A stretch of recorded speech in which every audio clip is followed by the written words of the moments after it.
Welcome to Turn the Page, the official podcast of the Syosset Public Library.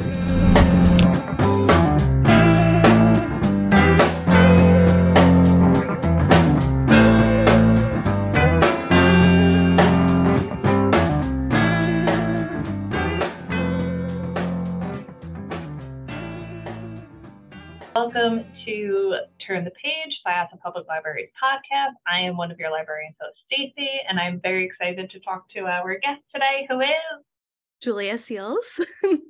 Yay, I'm so excited. We're here to talk about your book, A Most Agreeable Murder. First of all, I love the cover. It's really cute, and it took me until today to I blew up the photo because I'm looking at it on my phone, and I'm like, oh my God, look at all the little things. Yes, the artist Lisa Perrin is so talented. She actually has her own book coming out soon about different poisons. And she is incredibly talented. I follow her on Instagram and I'm always so excited to see her posts. Oh, that's exciting. So your book comes out, as of right now, as we're recording this, it's the 22nd of June, and your book comes out next week. Yes. Is this your first book? This is my first book. I'm very excited, very nervous. It comes out in under a week now, so I'm very ready for it to finally hit the shelves. It's gotten a lot of good praise and like fully worth it. I'm loving reading it. I do love when I got like the blurb info for it of if you like Knives Out or Clue and Bridgerton, and I'm like, check. I'm like, all right, like this is fun. You got starred reviews from Publishers Weekly and Kirkus, and like Kirkus starred reviews are, from my experience in the book industry as a librarian, hard to get, so that's awesome. Yes, I feel very, very honored to have received such kind words so far. So what inspired you to kind of write this book? I am a huge fan of Jane Austen, and I'm a huge fan of Agatha Christie. So I really just wanted to write something that would combine those two worlds. And I wrote the majority of the book over the course of lockdown and the pandemic when everything was just so crazy and uncertain. And I really just wanted to write something where it was a world that I could feel comfort and, everything's tied up neatly in the end. And so that was really, I wanted to just write a world that I wanted to live in at the time. And so I try to just combine a few of my favorite things and a lot of humor. And that's how I came up with The Most Agreeable Murder. Do you want to give a short summary about the book for our listeners? Yes, I would love to. The book follows the protagonist, Beatrice Steele, who is a young lady living in the town of Swampshire. And she is very interested in true crime, but of course that's not proper for a lady, so she has to keep it a secret. But then when she attends a local ball and a gentleman drops dead, she is both scared and excited to solve a crime herself.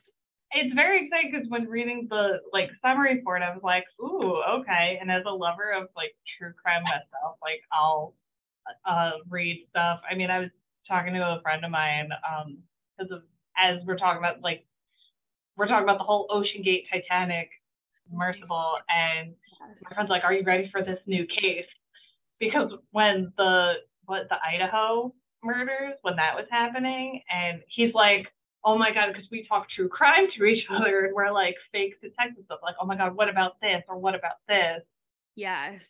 And solve it. So as I'm like, oh, she likes reading about this with Sir Huxley, and like her little secret, which is so entertaining to read, of she combs the newspapers and has ink on her hands. We're talking way back when in the day. I love you, Beatrice. I see some of myself in you. Yes, I put a lot of myself in that as well. I love listening to all the podcasts and reading about all the cases. And so I definitely, I feel like we all can probably relate to that. Yeah, I mean, I would probably react the same as her. So a death happens in the book and she has to help solve it. And I don't want to say who dies for people, because you should read the book. But what she says is she's observing the body, and using what she's learned reading the article. She's she it's like, it's different, like seeing it in person and like actively, like I'm Mhm. very excited to take on this case and help, but at the same time, it's like, wow, it's like real. I'm like, I would be like, I don't even know what to do. Anything I thought I knew would go out the window. Yes, it's definitely easier to be an armchair detective, I would imagine, than to be actually there and experiencing it in person. Well, but I have to ask, some of the names that you have in there, especially last names or the name of where they live, Swampshire. I'm not sure how to pronounce it. I would say Swampshire would probably be the Britishy way to say it. So that was very interesting, some of their names, what inspired you of the names. I wanted to just have a lot of fun with kind of some of the last names point to what might happen to a character. And I wanted to be almost farcical with it and just have a lot of fun with the names. But I also was very inspired by Regency era names. So I would look at lists of what names were popular at the time, obviously take ideas from Jane Austen's books. Mm-hmm. The youngest sister, Mary, is obviously named after Mary in Pride and Prejudice. So I was very inspired by characters from Jane Austen, but I also wanted to add kind of the goofy clueness of it all, where it's just kind of just hitting the nail on the head, comical. I didn't even think of that as I'm reading them and you're getting introduced to the characters. I was just like, oh, that's a funny name. Like, oh, I like this. And but you could kind of see that. I mean, Beatrice's steel is like, she's ready for this. She's strong to handle it. So you said you researched some of the popular names. What was more of your research like for this book? Did you have to do a lot of it, or? Yes, I definitely did a lot of research. The fun thing about writing about a made-up town is I was able to kind of create my own rules. And so I used the research as a jumping off point and then just had fun with my imagination. But I definitely went down some weird rabbit holes. I was like researching the history of the toilet and a lot of history of like architecture and houses and what was popular at the time, because I wanted the house and the setting to be very time period accurate, but kind of interesting there. So I went down a lot of weird rabbit holes. I also studied a lot of Jane Austen in college, and I wrote a paper about makeup and hair and clothing in the Regency era. And so that research was something I kind of went back to for this book in terms of the weird beauty rituals and how much of their makeup was just literal poison. And it's very fascinating how connected the clothing and the makeup and the hair was in that time period to the politics of the era. It was very popular to look kind of like you were wasting away as a woman because, it was the Napoleonic Wars had happened. There were a lot of men had gone away for battle or died. And so it was sort of like this romantic ideal of wasting away for your lover. And that was reflected in the hair and makeup and clothing of the time. So I find that kind of interesting how it all feeds into each other's things. No, that is interesting. I mean, I didn't know some of it. I knew like it had to involve with like politics and what you touch upon in the book of like morality and the high society of all of that. I knew some of that just from reading on my own of interest over the years. I did think it was interesting with some of the makeup stuff of putting belladonna in your eyes to makeup. And I was like, I never would have thought of that. And that was a thing that they did. They literally would put belladonna in their eyes to make their pupils look larger. And that was, considered beautiful. But it was like, you are literally putting poison into your eye. Because when looking back, I'll watch I'm a fan of watching I guess makeup tutorials or just the stuff about makeup on YouTube. So my attention will be like, oh, this is real, either because I'll try to attempt it myself and fail, which is a whole other story, or I'm just like, oh, this is interesting. And a few makeup people will go into oh, I'm going to do my makeup as if it was the 1920s, or a few cosplayers and historical costumers will go into something further back in time. And it's always interesting to see what they use to try to get, the vibrant red for lips or even blush or something like that. And I'm just I would never think of that. I growing up, pinch your cheeks to make them look livelier and rosier. And I'm like, that's painful. I don't want to do that. Beauty has always been pain. You want to know, I say that to my husband when he's like, why are you taking so long? It's like we're going out or something. And I'm like, beauty is pain. Like, Yes. Don't just deal with it. Because I'll be like, oh, we're doing a joke. Because sometimes I like self-care and all that. They're like, oh, we're going to Spa Menture, since that's my last name. And I'm like, all right, we're doing a face mask today. And he's like, I don't want to sit here and deal with this. And I'm like, it's good for you. Like, he could care less. We're such opposites. Absolutely. Well, I feel like that's very Regency era. Like, they were like, you go to the seaside and I think they were onto something with that kind of stuff where it's like, it is good for you to take that time for yourself and enjoy nature and yourself. And I think that's good.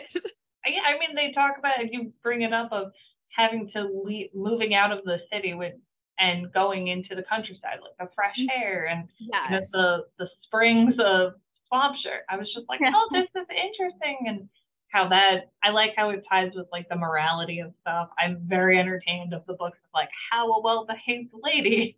And I was like, I love that. Like, I want a travel edition. Not that we live in the same society, but I'm just like, oh.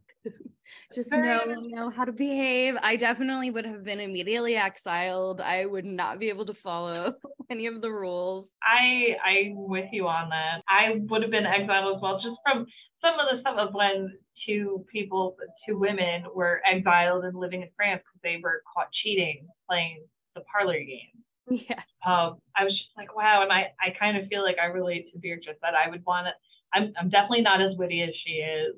But I would want to like talk back and feel like, wow. And I'm like, can't do that in this time. Entertaining. I do love one of the two, and that's a lie, 3 characters aside from Beatrice really stand out to me in what I've read. And I'm very entertained by Mary, the youngest sister. Cause I'm just like, what are you up to? What are your secrets? She stands out, and I love the like little notes in the book of like, well, Mary was, her dress blended in with the wall, so like she's not there. Like, yes. I love their dad, Mr. Steele. I don't play pranks like he does, but I used to jump out at my dad like he would to his daughter, because it was entertaining. I love the things he comes up with to try to do stuff, especially the pudding pillow. I'm like, oh my gosh. My family I have 2 brothers, and my family is very into pranks. And growing up, we used to hide this very realistic looking doll around the house to try to scare each other. Oh my gosh. So we are very much a prank family. My middle brother bought one of those morph suits where it like covers your whole body, and he would hide in shadow and jump out at my mom. And so it was very much inspired by my family just being silly with each other all the time and trying to scare one another. That's hysterical. I love that though, because it's a fun family dynamic. I could appreciate it. Mm-hmm. It's very entertaining. I do also like Daniel's little sayings that he has. Yeah. Or all the little, he always has a quote for something that always rhymes. I had a lot of fun writing those. I was always on Rhyme Zone. Like, okay, I need to. I want to ask, did you come up with all of them yourself? Or some of them like things that you've ever heard? I just made them up. I was on Rhyme Zone all the time looking for little rhymes. I mean, except for I think there are a couple where it's like happy wife, happy life, that kind of thing. But for the most part, I just made them up. I used to be very into like songwriting in college. I love musical theater, love all of that kind of thing.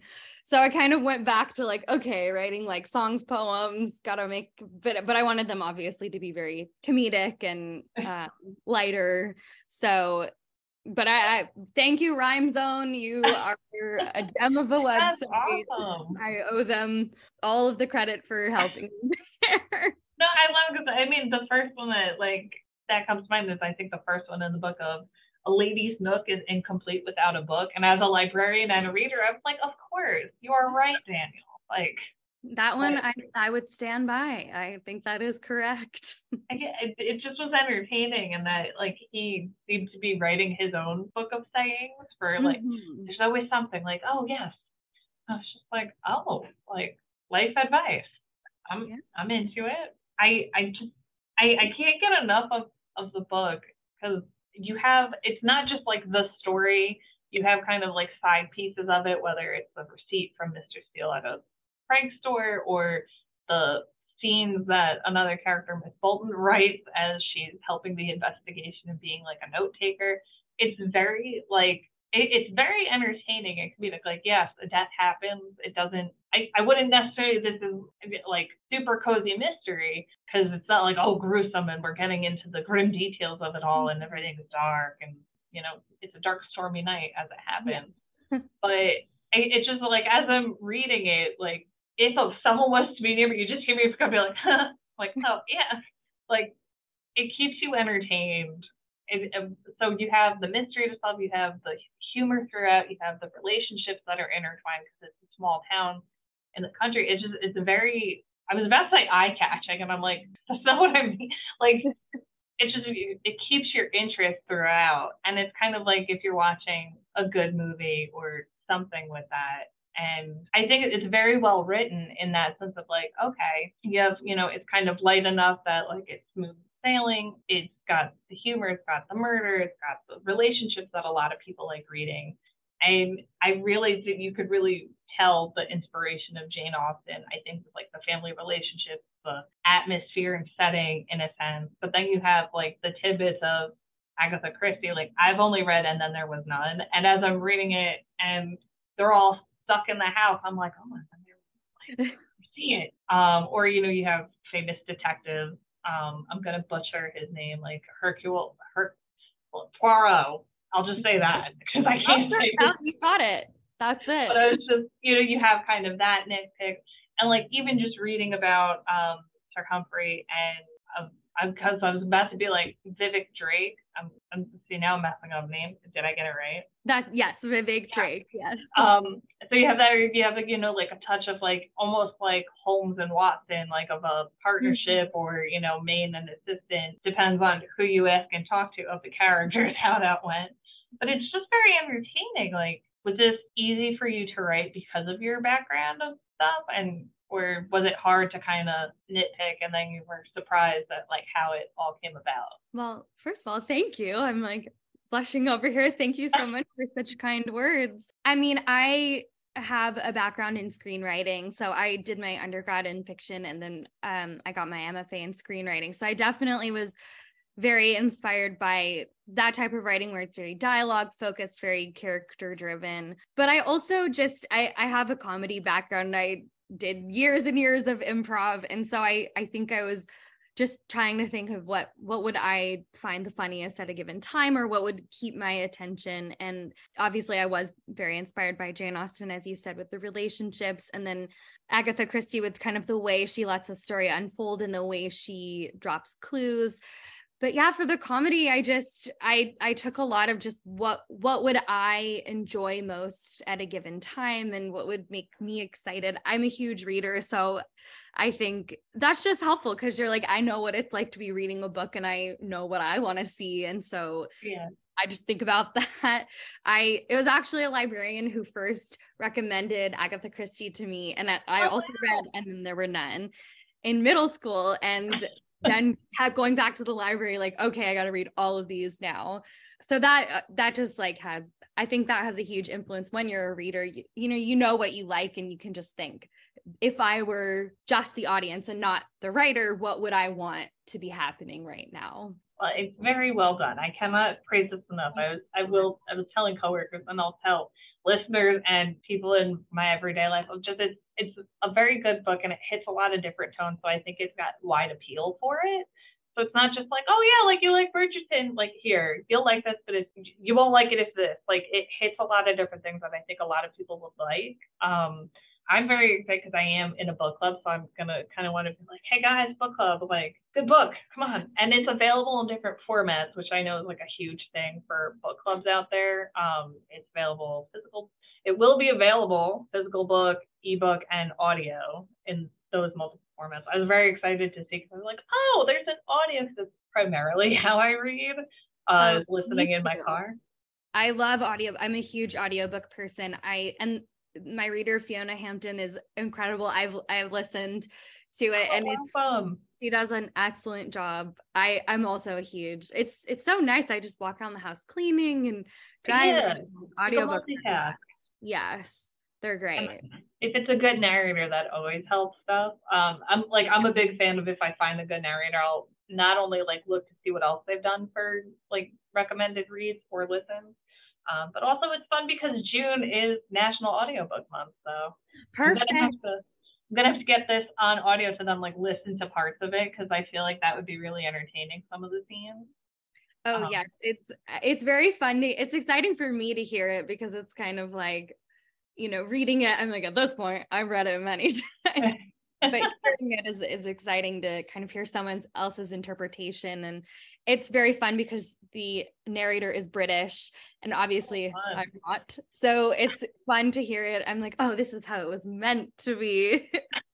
No, it's great. I'm excited. Is there any, like, I was told from Penguin Random House when asking about the book that it is optioned for a film, which I think is really cool because some of the questions we like asking authors of, if we don't know ahead of time, like, do you see it more of a movie or like a TV series or mini series? Like, how do you envision it? Well, I was very honored to be able to write the script for the feature film. So that was a really fun experience to adapt my own work. But yeah, it's an interesting time right now. Everything's sort of on pause because of the writers' strike. That's true. So pay our writers. But yeah, I mean, I think it definitely is something where it could be adapted in many ways, whether as a film or a TV series. Obviously right now we wrote it as a film. So that's really fun. I'm hoping that we can find a director who's the right fit. And yeah, it's definitely an exciting process, very different from the publishing process, but it's fun to dream and think like, oh, who would I cast? And yeah, I was gonna say like any like dream cast, because I know either authors themselves have it or even fans will be like, oh, I think you should really cast this person as this. I mean, that's the best, because then you're like finding out about people that you may not have thought of. And, it's that kind of thing is very fun. I am a huge fan of the show Sex Education. And I think those actors are all stars and I would cast all of them. I think they're so talented. But obviously anyone who's been in a Jane Austen movie, I'm like, put all of them in it. I think it would be so They'd be great. I mean, I do love it because all I just think about is Mrs. Steele. She's like, we need to find eligible husbands. And I'm like, okay, Mrs. Bennett. Yeah. I think it would be really fun to cast someone like Jennifer L., who played Elizabeth Bennet in the 1995 Pride and Prejudice. I would love to see her as Mrs. Steele, and kind of, I think that would be a really fun. Yeah. Okay. Like people who have previously played one type of role in the sort of Jane Austen universe and see them play another. I think that would be really fun. No, that'd be really cool. I'm a fan of that because I just like seeing that. I mean, I did not see the Little Mermaid live action yet, but I know that, was it Jodie Benson who played the voice there? I think it was her, but she has like a little kind of cameo in it from what I've read. But I'm like, I like when you kind of have that crossover in a sense. I'm like, yes.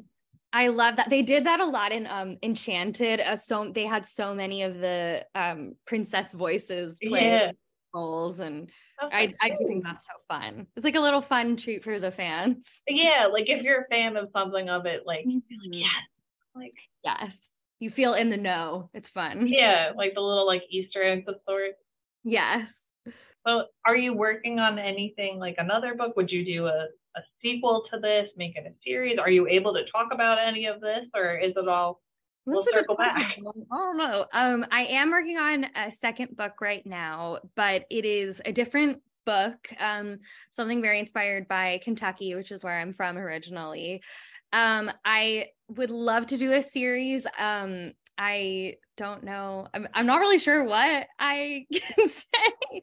I mean, I did intentionally set up the end of the book to hopefully be a series because I have a lot of ideas in this world, and I would really love to kind of develop a lot of the characters more. And, you know, I think it would be a really fun thing to see other places in this time period and other corners of the world. So that's definitely something that I dream of doing. That's so exciting. Okay. And then I'll sort of finish up. How did you write, like using a computer, or did you like handwrite a lot of stuff? Did you know exactly how the plot was going to go, or did it kind of just like happen as it was going? I outlined the mystery very carefully at the beginning. One way that I really like to do the mystery is to sort of do it backwards and take where I want to end up and then go backwards and add the clues in. And that way I know it's sort of like reverse engineering it. So that was the way I really worked on the mystery structure. The character structure is something that I feel like in working with my agent, Rachel Kim, and my editor, Emma Caruso, they really challenged me a lot with each draft to really deepen the character development. And so that was something that kept becoming richer with each draft, thanks to their expertise. But I'm a big fan of, I'm like, as long as the structure is solid, I think that's really important because you can always edit and revise. And as long as you're not tearing down load-bearing walls, that's what one of my bosses used to say, just, we don't want to tear down a load-bearing wall, but you can always, go deeper and really get into the characterization as long as your structure is there, especially with a mystery, because you want to make sure like all the clues feel tied up and everything feels very paid off. Well, I think you did a great job. I literally can't gush about it enough. And I'm just like, oh, it's fun. And like, as some friends at work are in this week, so I can't be like, hey, I think you really like this. I mean, I could message them, but I'm lazy. So I'll wait till I see them in person. Like, guys, like, this is a fun book. It's interesting. It keeps your attention. It's not like you're kind of like, oh, I mean, I will, but it's like, not that it's slow to start, but as you're getting introduced to everything and really getting a vibe for the atmosphere and the characters, it then really, like, the ball really gets rolling when the murder happens and you're kind of like, oh, we're now on this, like, okay, we've got everything, we think we know everyone. Yes. And it's definitely interesting, like the secrets and the tidbits that come out as they're investigating. So I would love to see more. I'll keep my eyes out for that, but I definitely recommend the book, guys. It is a fun read. The library does have a copy on order. So when it comes out on the 27th, you can put yourself on hold or come pick it up. We will have it. Well, I want to thank you so much, Julia, for coming on the podcast and talking to us about it. You're always welcome back, as we say to people, because this is fun and I can't wait to see about what you're working on next. So please come back. It's going to be like spoiler alert. Please come back. not that listeners can see me being like whispering, I'm like, yeah, tell us more. But we're going to close this chapter of Turn the Page. So thank you once again for coming, Julia. And I am Stacey, and we'll be signing off. It's time to close this chapter of Turn the Page. Join us for the next episode.